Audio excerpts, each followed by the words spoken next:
Montimismo, Cordilheira dos Andes no Peru. É aqui, a 5.600 metros acima do nível do mar, que nasce o Gigante do Amazonas. O maior rio do mundo, percorre 7 países, banha 7 estados do Brasil. Mais de 9,5 milhões de brasileiros vivem dele.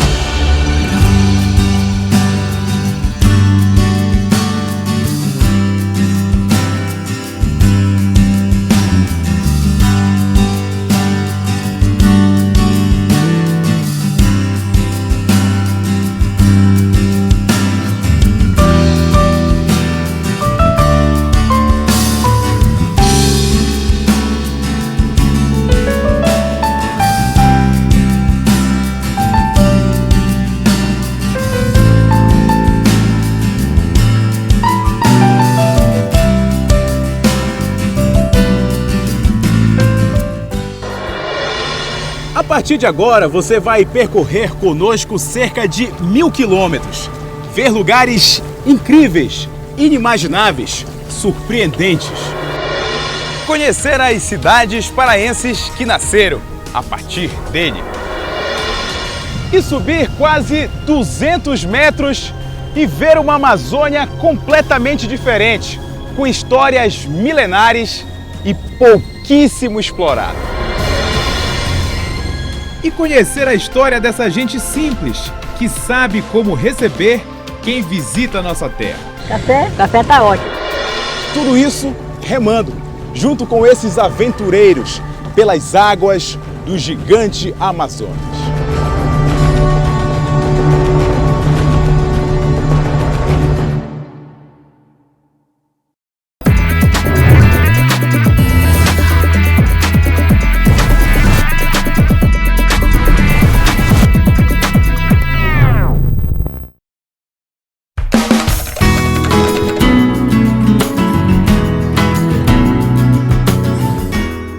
A maior cidade do oeste do Pará é carinhosamente chamada pelos santarenos de Pérola do Tapajós.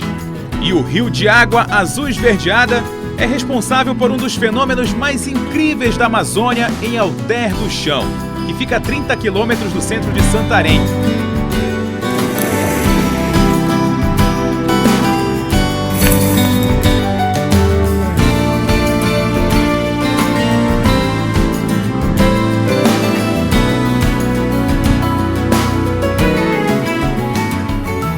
Com a chegada do verão, o Tapajós começa a baixar e revela as barraquinhas do Caribe da Amazônia. A praia de areia fina e branca, que fica submersa por 6 meses, atrai turistas do mundo todo durante o verão. Fica seca e o pessoal passa andando, a água chega a bater na canela, o pessoal atravessando tudo andando no mês de dezembro. Paraíso bonito, né, que o Deus deixou pra gente. Aí fica mais bonito mesmo depois que seca de novo e torna outro paraíso melhor ainda que o Deus deixou para nós, para os visitantes virem tomar banho. Descendo o Tapajós, chegamos à orla de Santarém. Bem em frente à cidade, ele se encontra com as águas barrentas. Tapajós e Amazonas correm lado a lado e não se misturam. O Amazonas é um rio que transporta muita carga sedimentar, silt, argila, que dá a coloração marrom, amarronzada, né? Já o Tapajós transporta menos material em suspensão, então ele tem uma coloração mais clara.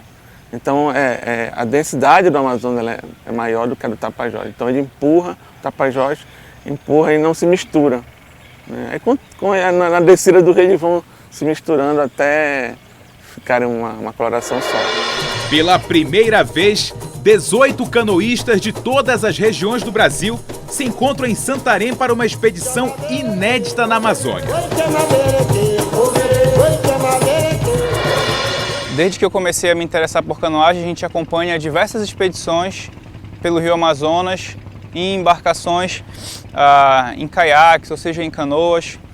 E em 2013 eu tive a oportunidade de fazer essa viagem e nesse ano, com a chegada das canoas aqui, eu pensei que seria interessante fazer a mesma viagem com as canoas, para poder promover as canoas na região norte, para poder trazer os praticantes de canoa de diversas regiões do Brasil para conhecer a região norte e também para homenagear meu pai. Esse ano ele fez 60 anos, esse ano que passou, e ele é de Santarém, então eu queria que ele pudesse fazer essa viagem que ele fez há 30 anos atrás de Santarém para Belém, dessa vez de canoa. Me sinto reconhecido pelo meu filho. Eu vou estar viajando com mulher, com filho, com filha, com genro, com nora. Isso é uma coisa nossa, digamos assim, da expedição. É um grupo grande, mas nesse grupo grande tem um grupo muito mais próximo do ponto de vista emocional. A viagem é numa canoa milenar vinda da Polinésia, uma região que fica do outro lado do mundo, no Oceano Pacífico, e é chamada de Va'a. Chegou ao Brasil no começo dos anos 2000 e ficou conhecida por aqui como canoa havaiana. A nossa canoa é uma canoa de 14,5 metros e ela tem aproximadamente 150 quilos. A canoa, por essência, ela é composta por um casco e um flutuador, e esse flutuador é preso à canoa por um madeiro. Esse flutuador ele recebe o nome de ama, e esse madeiro a gente dá o nome de iaco.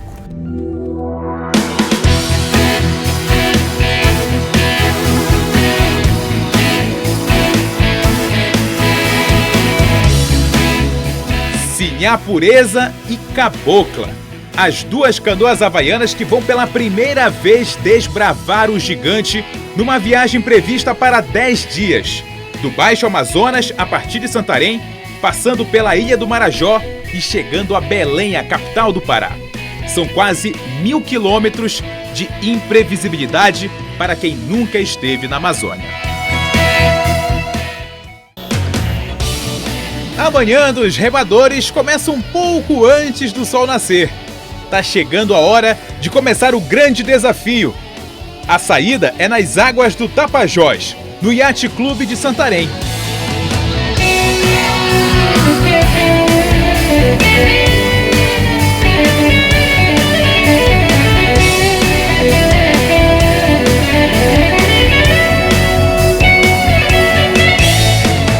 A descida do Rio Amazonas ajuda os remadores. Os 6 remadores que não embarcaram nas 2 primeiras guarnições acompanham a viagem do Nova Esperança de Cametá, o barco regional de apoio à expedição. A cada 1 hora de remada, metade das guarnições é trocada.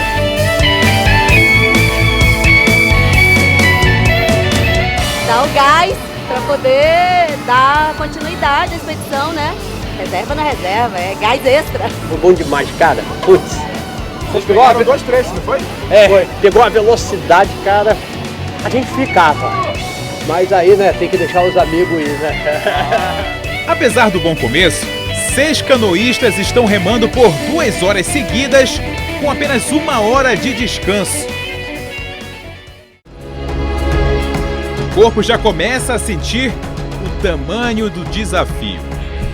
Eu acho que a gente, eu não sei se a condição das pessoas, se a gente tem condições de manter 2 canoas para a viagem toda.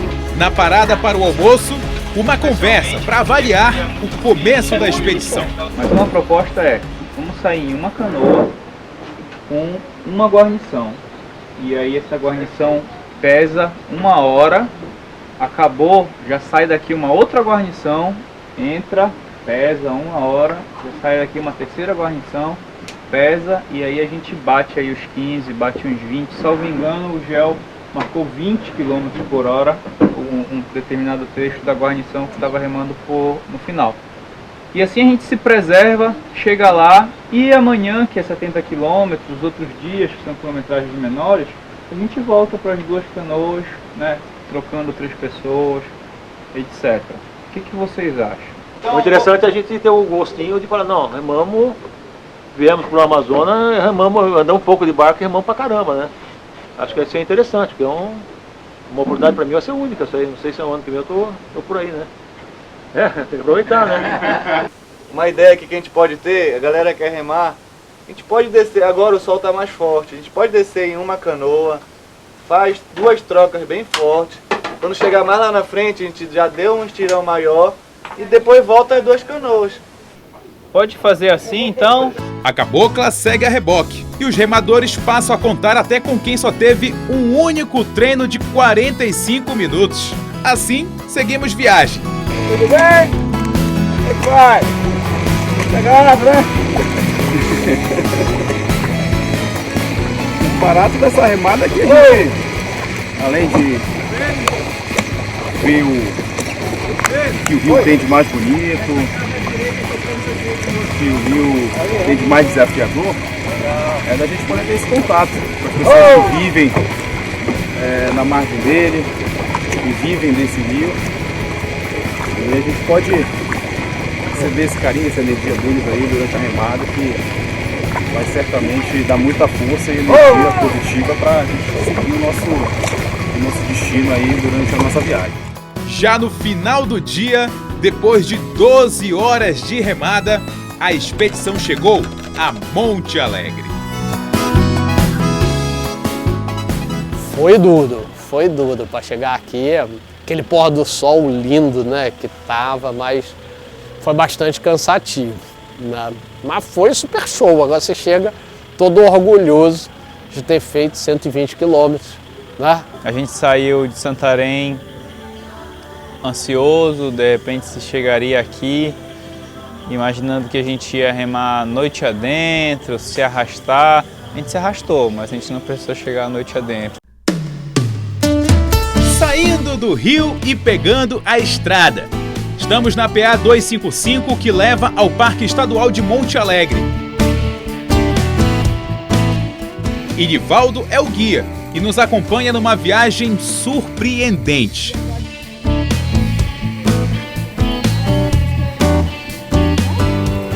Subindo a Serra do Hererê, a Pedra do Pilão. É difícil de imaginar que tudo isso, há milhões de anos, estava debaixo d'água.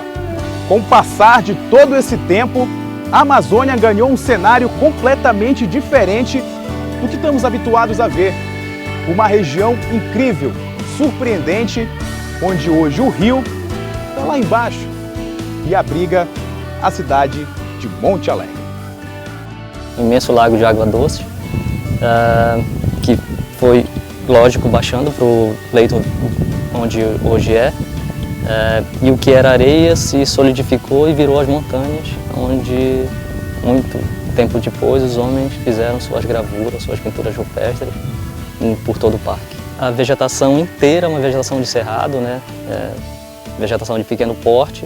Isso se explica por conta do solo arenoso, muito pobre, e a vegetação não consegue se desenvolver. Então toda a vegetação que tu consegue ver é a vegetação que se adaptou durante o longo do tempo e é o que é hoje por conta do solo mesmo.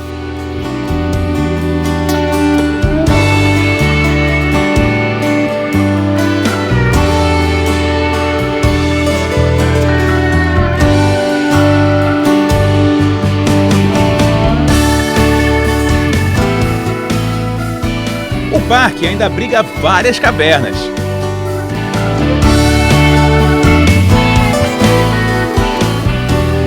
Na entrada de uma delas, pinturas rupestres indicam a presença do homem na região há mais de 11 mil anos. Muito provavelmente, todas as pinturas rupestres do mundo elas são feitas de um material parecido. Pedra, que se transformou em pó, coloca ou gordura ou xixi, que são os fixadores de cor, e pinta.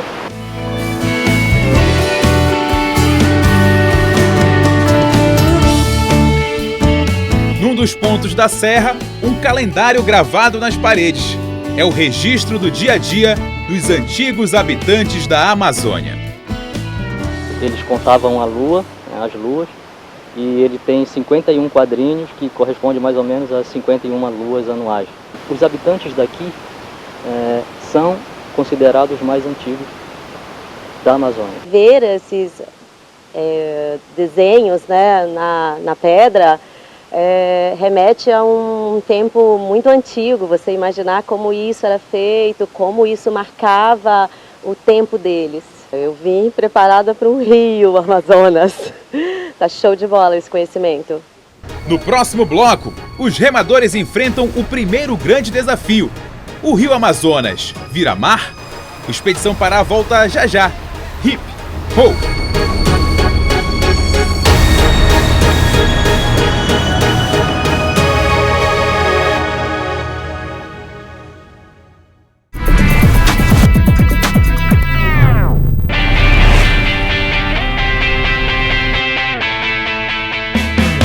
Voltamos com a Expedição Pará e é hora de seguir viagem.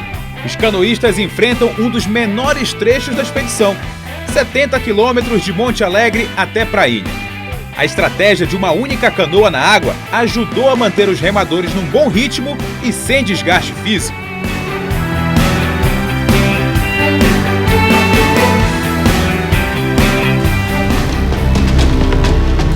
Mas os canoístas são surpreendidos pelo mau tempo. O vento forte deixa o rio agitado. Voltar para o barco de apoio é difícil.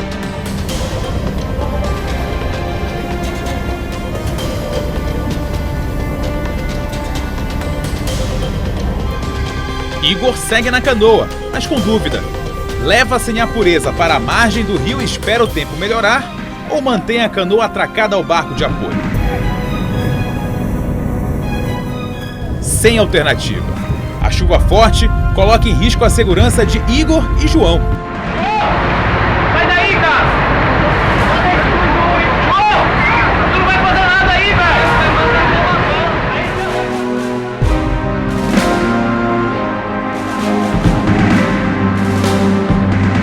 Os remadores querem que o comandante desligue o motor do barco de apoio. Para o motor, para o motor! Para o motor!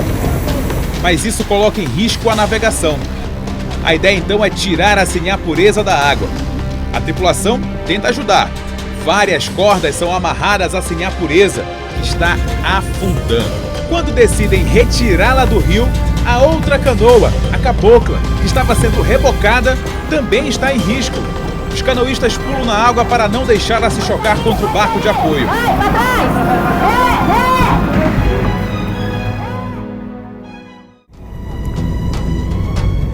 A chuva passa, mas a pureza está danificada.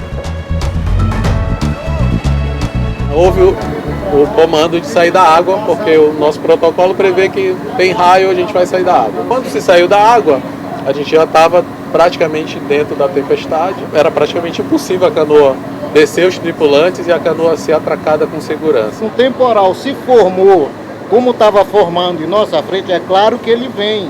Ele vai chegar onde a gente está, né? Então o que a gente tem que fazer daqui para frente? A gente tem que observar se o tempo está bom. Se não tiver gente, vamos para a margem, porque lá na margem a gente pode procurar um abrigo, né? E aguardar passar. A gente ficou preocupado um pouco, né? Porque muito vento, né? Devido ao vento, a chuva, porque a gente reduziu a marcha e não conseguia ir para frente. Correr só para o lado. O vento arrastava ela. Os canoístas seguem só com a Cabocla até Prainha.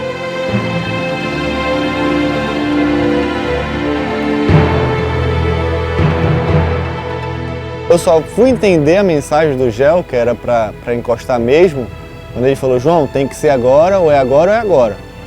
Aí eu chamei a galera, eu falei: não, galera, não vai mais ter nada, vamos trocar, a canoa vai encostar, ninguém não vai ter nem mais troca. Quando eu vi ela quebrar, eu falei assim: não acredito. Tipo, sabe quando passa um filme, tipo, passa a galera que tá em Belém, a escola, passa tudo, tipo, eu imaginei a canoa afundando, graças a Deus, tipo, eu acho que foi o Gel, não sei, alguém me chamou, bora, tem que amarrar, e eu levantei na mesma hora, e a gente conseguiu levantar a canoa tá com a gente vai consertar a canoa, e vamos chegar lá em Belém pela pureza, né?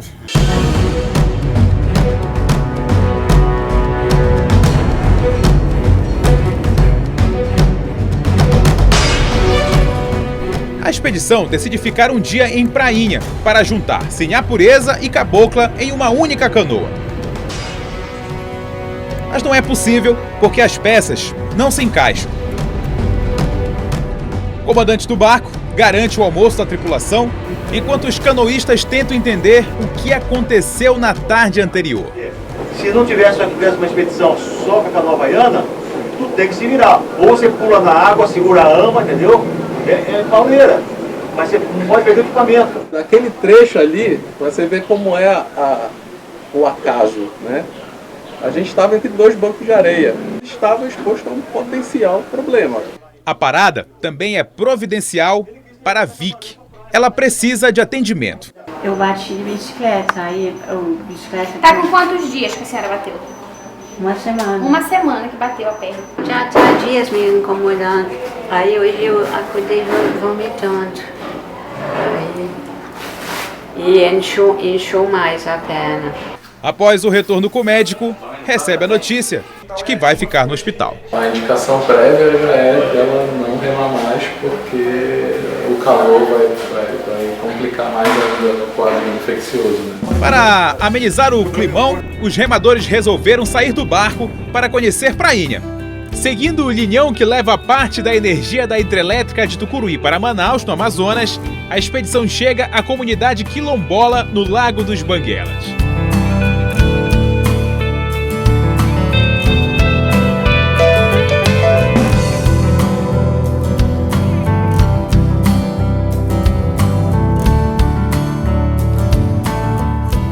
Quem recebe a gente é o Seu Có. Meu pai comprou um sapato pra mim, aí ele ficava meio grande, né, no pé. Aí eu andava e saía, eu ia fazer có. Como o almoço ainda não está pronto, ele mostra como é a vida na comunidade. Trabalho não falta. Toma, papai, sai. Ah, meu irmão.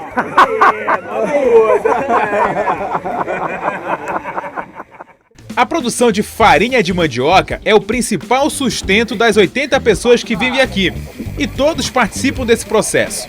A mandioca tirada da roça e descascada fica de molho por um dia. Depois disso é moída e levada para o tipiti. Lá é prensada e o líquido da mandioca é separado para a produção do tucupi. A massa é levada para ser peneirada e depois vai para o forno. E a farinha torrada é servida no casco do tracajá. Todo esse conhecimento foi herdado da mãe adotiva, Dona Ana Banguela, descendente de escravos libertos que migraram para o interior da Amazônia depois da abolição da escravatura em 1888. Seu Có se emociona ao lembrar dela, que morreu faz um ano. Eu considerei ela muito mais do que a minha mãe, porque a minha mãe eu pouco conheci. Ela e meu pai, eu me criei junto com ele, né, já trabalhando com ele. Aí eu fui a herança deixar para mim, eu trabalho. A história dos banguelos foi tema de pesquisa do professor Albertino.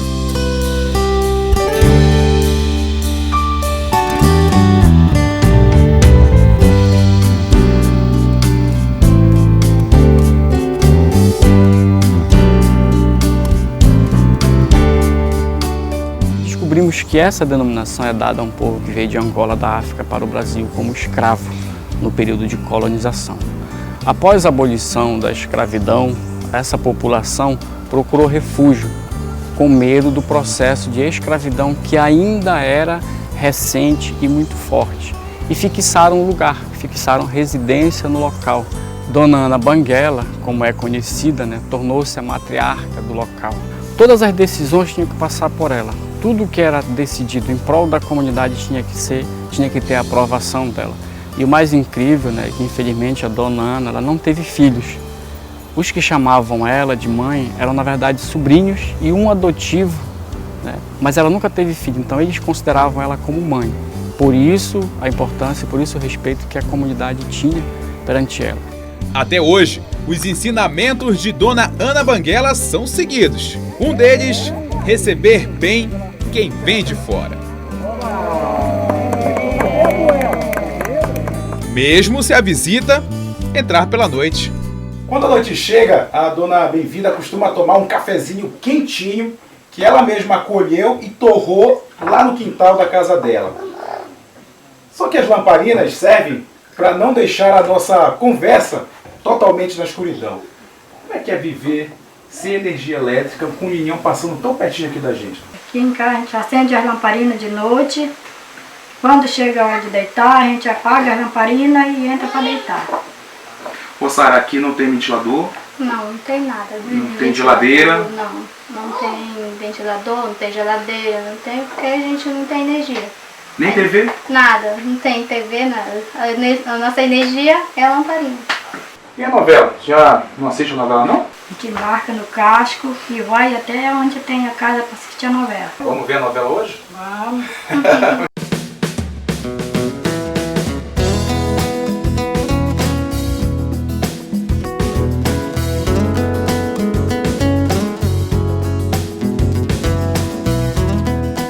No chão da casa da vizinha, a audiência da novela A Força do Querer é garantida.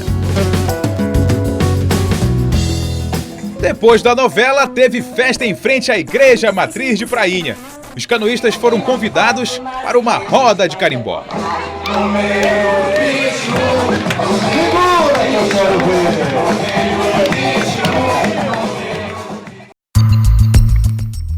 O dia começa com Vicky de volta à expedição. É hora de se despedir da acolhedora Prainha. Queria agradecer o pessoal da expedição pelo Rio Amazonas por estar aqui em Prainha. Tenha uma boa viagem. Pela frente, um grande desafio.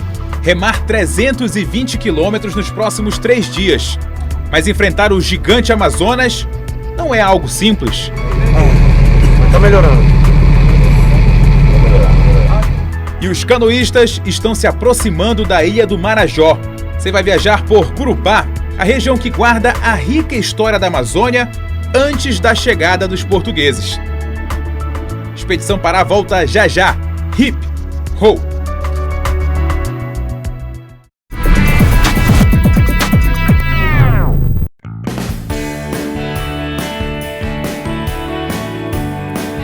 Até o fim da expedição, só a cabocla no rio Amazonas. Simbolicamente, ela leva a ama da sinhapureza. O trecho entre Prainha e Almerim começa com a primeira guarnição remando por 2 horas e meia sem troca. A recompensa é um surf de canoa havaiana na onda do barco de apoio. Foi bom, a gente encaixou uma guarnição boa, a guarnição experiente. Deu pra gente dar uma adiantada boa nesse dia. Ele foi colaborando, a gente foi indo. E foi legal, chegamos numa expedição bem legal, a remada foi crescendo. Galera, remada encaixadinha, galera, sintonia boa. Mas a longa remada acaba sendo a única do dia para remo. Café trio. As marcas da remada também começam a aparecer pelo corpo. A missão de seguir fica com as mulheres. A guarnição feminina é presenteada com a passagem pela mística Serra da Velha Pobre. E um linhão de chegada, com mais de 295 metros, equivalente a um prédio de 98 andares. É o maior da América Latina. Bem legal a canoação de mulher. E aí quando a gente vê o leão, é bom demais. Eu gostei, acho que foi legal. E todo mundo estava bem animado. O dia ainda reserva 2 estreias. Zezinho e Chefe, tripulantes do barco de apoio, pegam uma aulinha e ajudam na expedição. Primeira vez, né? Saiu assim. A gente pensava que não ia ter uma oportunidade dessa, mas graças a Deus tivemos, né? E depois de 110 quilômetros e apenas 9 horas, a expedição chega a Almeirim. Hoje, felizmente, a gente não teve nenhuma intempérie assim que exigiu demais da gente ou das nossas embarcações. Então a gente fica muito satisfeito, né? Ficar esperando que os outros dias sejam essa constante de animação que a galera acaba acumulando e que a gente percebe. A gente já não está mais com aquela expectativa do que é remar 100 quilômetros. Hoje já estava todo mundo assim, pô, é 100, não estava o peso na cabeça de imaginar que era 100 quilômetros. Então assim, todo mundo entrava na água com a sua parte de cooperação, né, de colaboração, mas não tinha cansaço, estava tranquilo. Hoje não tinha essa noção do quanto a distância era longa. A gente ia chegar, tranquilo. Cedinho, a expedição deixa a terra da cantora Joelma. E no caminho para Gurupá, Marcela, pescando camarão. ela faz um convite para um café na casa da mãe, na Vila Barros.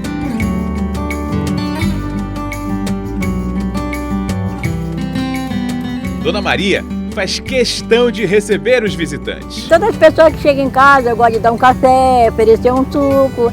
Se for na hora de almoço, eu quero dar um almoço, é assim. A senhora já tinha visto uma canoa tão grande assim por aqui? Não, desse tipo não. Os canoístas têm mais um trecho de 110 quilômetros e a estratégia é mantida. A primeira guarnição rema 2 horas e meia e depois as mulheres assumem a cabocla.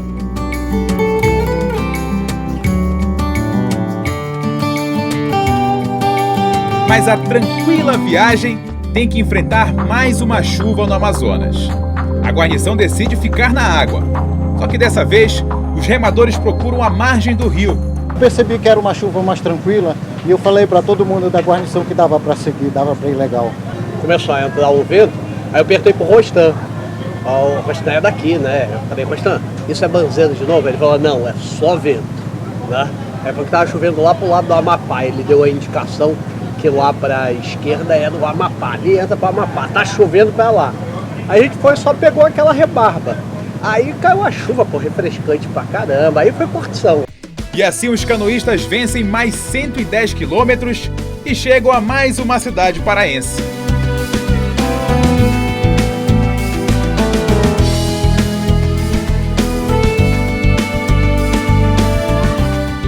Chegam no segundo tempo do maior clássico do futebol da Amazônia. O Paysandu vence o Repá por 2-1. O Remo tenta reagir. A partida é amistosa, uma brincadeira entre amigos que costumam jogar futebol aos fins de semana. O narrador traz para o estádio a emoção que muitos só sentem ouvindo o rádio.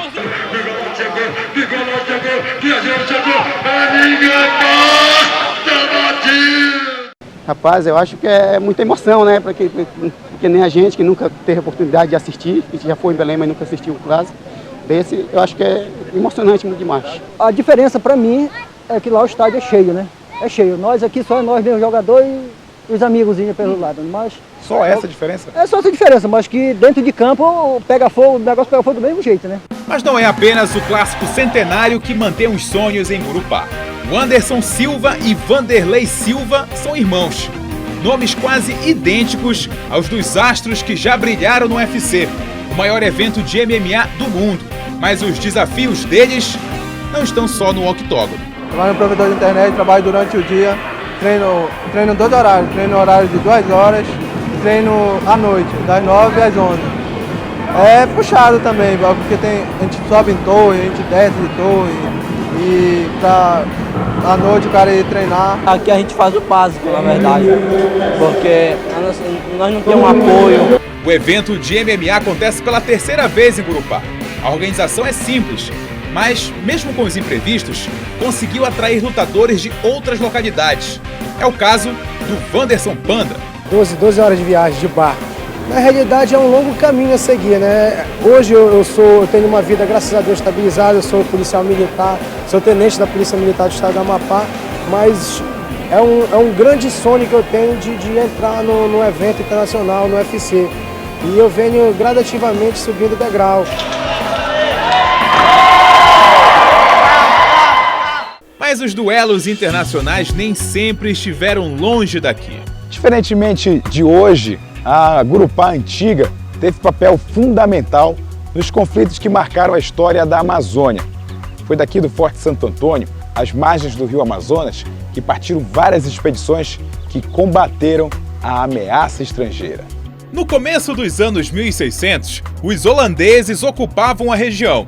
Relatos contam que a terra era fértil e os estrangeiros mantinham boas relações comerciais com os índios.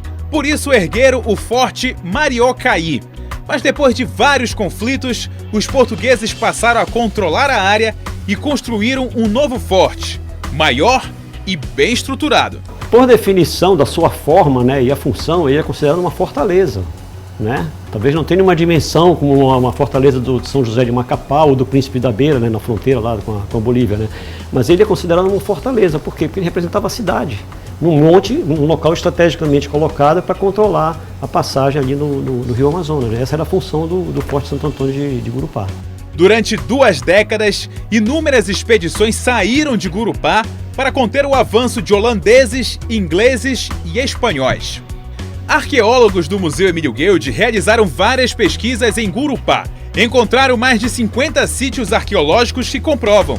A região já era importante antes mesmo da presença dos europeus na Amazônia. As pesquisas em Gurupá têm mostrado uma quantidade significativamente grande de sítios arqueológicos históricos e também sítios arqueológicos pré-coloniais, que mostram um pouco de como viviam esses povos indígenas antes do contato. Gurupá apresenta sociedades indígenas diversas, foi um local de encontros de culturas indígenas diferentes.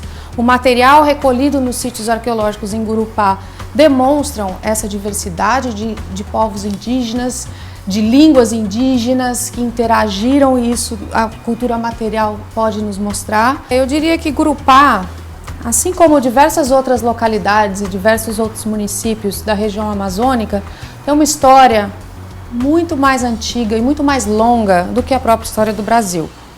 Quando se fala que o Brasil tem 500 anos, podemos dizer que essas sociedades indígenas têm mais de 10 mil anos ocupando a região amazônica. Andrew está analisando a flora da região. São sementes, folhas e frutos que podem ajudar a explicar a riqueza do solo da Amazônia. Muitas pessoas argumentam, e eu concordo, que a Amazônia é um ambiente muito antropogênico, com muita influência humana. Outras pessoas olham a Amazônia agora e eles pensam em uma vastidão selvagem, numa natureza intocada. Mas, na verdade, os seres humanos já estão por aqui há 10 mil, 15 mil anos. E eles interagiam na natureza há milhares de anos. Cortavam árvores, faziam queimadas e selecionavam as árvores que queriam. Então, a floresta como vemos hoje, a Amazônia como vemos hoje, foi criada por pessoas. Ela foi criada por pessoas no passado, há 20 mil anos atrás, até o presente. O Forte Santo Antônio está fechado para reforma desde 2015. Foi tombado pelo Instituto do Patrimônio Histórico e Artístico Nacional, o IPHAN. O historiador paraense Teodoro Braga dizia que a origem do nome Gurupá é indígena e significa Porto de Canoas. Sob a sentinela dos canhões desativados, a cabocla, a canoa havaiana, é quem segue agora comandando a expedição pelo Rio Amazonas. No próximo sábado, nossa viagem segue pelo Marajó, a maior ilha fluvial do mundo. Também é uma ilha cercada de contrastes. Como vivem os ribeirinhos nos estreitos rios de Breves? Com medo, né? Porque a gente não tem como reagir, né? Pra gente não morrer, tem que entregar o que tem. Na maior cidade da região, a história do primeiro cinema de lá. Os desafios depois que a madeira deixou um vazio na Amazônia. E é nessa perspectiva de ter uma floresta em pé, é nessa perspectiva de ter várias fontes de renda a partir da floresta, que a gente acredita que é uma dos caminhos de desenvolvimento da região do Marajó. A expedição ainda passa pela música, que contagia todo mundo que vem de fora.